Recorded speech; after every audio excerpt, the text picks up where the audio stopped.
نشتغل على الجزئيه دي الاول. بالنسبه للضغط احنا دلوقتي قافلين الجزئيه دي خالص وشغالين على 7 في الاستليم، والضغط مظبوط. حساس الغاز شغال مع الكنترول هناك. ده الفلاش باك ما فيش حد يدعو بيه. انا بحط السنه بس احنا بنجيبه. الزيت تمام وكل اموره تمام. دي بالنسبه لغرفه الاستليم.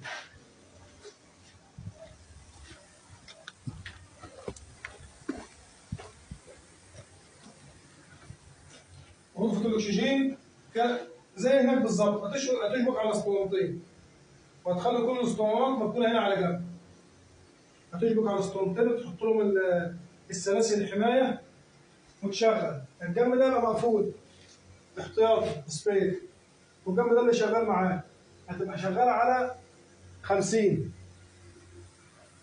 احنا دلوقتي ضغطنا اعلى، بس انت اظبط على 50 او انا اسيبه لك مظبوط على 50. تمام يا هندسه؟